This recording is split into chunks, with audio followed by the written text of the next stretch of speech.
HOA president loses IT after hitting my ranch fence. Her SUV crumpled in my hidden trap.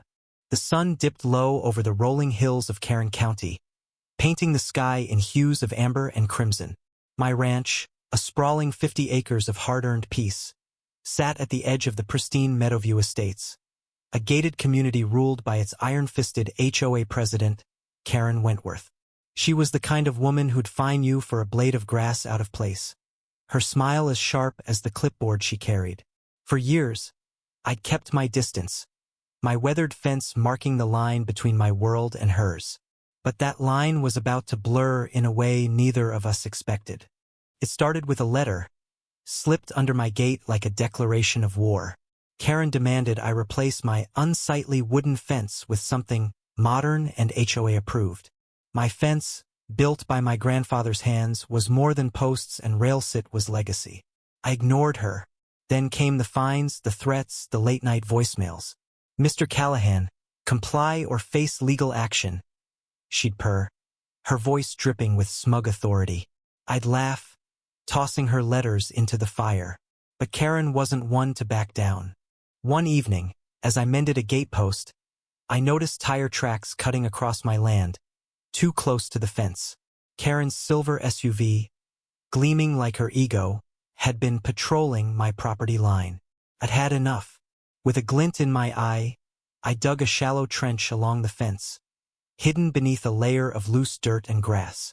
It wasn't deep just enough to catch a speeding vehicle off guard. A trap for an overzealous HOA president who thought she owned the world. The next night it happened.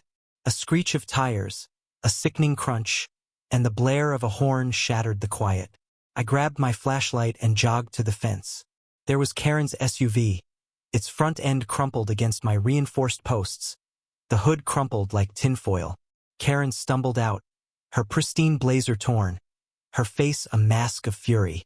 "You did this," she screamed, pointing a manicured finger at me. "You sabotaged me, you backwoods nobody." I leaned against a post, arms crossed, the hint of a smirk tugging at my lips. "You're on my land, Karen. Maybe watch where you're driving next time." The air crackled with tension, her rage meeting my calm defiance. Neighbors began to gather, drawn by the commotion, their whispers forming a chorus of judgment. Karen spun toward them, her voice shrill. "He's a menace. He's endangering our community." But their faces weren't all on her side. Some looked at me, curious, maybe even impressed. Then came the twist I hadn't seen coming. Old Man Jenkins, the quiet widower who lived at the edge of Meadowview, shuffled forward, his cane tapping the ground. He'd been silent for years, a ghost in HOA meetings, but now his voice cut through the night. "Karen, you've been trespassing on his land for months," he said, his voice steady but sharp. "I saw you, sneaking around, taking photos, trying to bully him into submission. You crashed because you were speeding where you had no right to be." The crowd gasped. Karen's face drained of color, her authority crumbling like her SUV's front end. Jenkins wasn't done. He pulled out his phone, showing grainy photos of Karen's SUV creeping along my property line at odd hours. "You've been harassing him," Jenkins said, "and I'm tired of you harassing all of us." The neighbors murmured, their loyalty shifting. Karen, the untouchable queen of Meadowview, was exposed as a petty tyrant. She tried to recover, her voice trembling with desperation. "This isn't about me. It's about property values, about order." But the crowd wasn't listening. A young mother, Sarah, spoke up, her voice shaking but firm. "You fine me $500 for my kid's lemonade stand, Karen.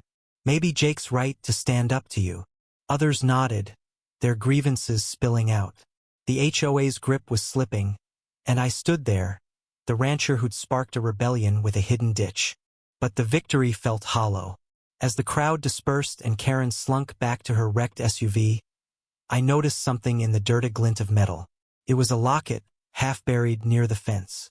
I pried it open, and inside was a faded photo of a young Karen, smiling beside a man who looked like my grandfather. My heart sank. I'd heard rumors decades ago. Karen's family had owned part of this land, sold off to pay debts. She wasn't just fighting for control. She was fighting for a piece of her past, a connection to the ranch she'd lost. I didn't tell anyone. The next morning, Karen's SUV was towed away, and she resigned as HOA president.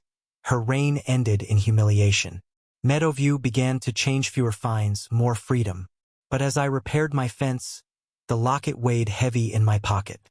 I'd won, but at what cost? Karen's obsession had driven her to ruin, but I'd played a part, too, with my trap and my stubborn pride. The line between justice and vengeance blurred, and I wondered if I'd gone too far. Standing by the fence, I looked out at the horizon, the sun rising over my grandfather's land. The locket was a reminder that even the worst of us carry wounds we don't show. I buried it beneath a post, a silent apology to a woman I'd never truly know. The ranch was mine, but the fight had left scars on her, on me, and on the community caught in the crossfire. What do you think? Was my trap a stand for justice, or did it cross a line into vengeance?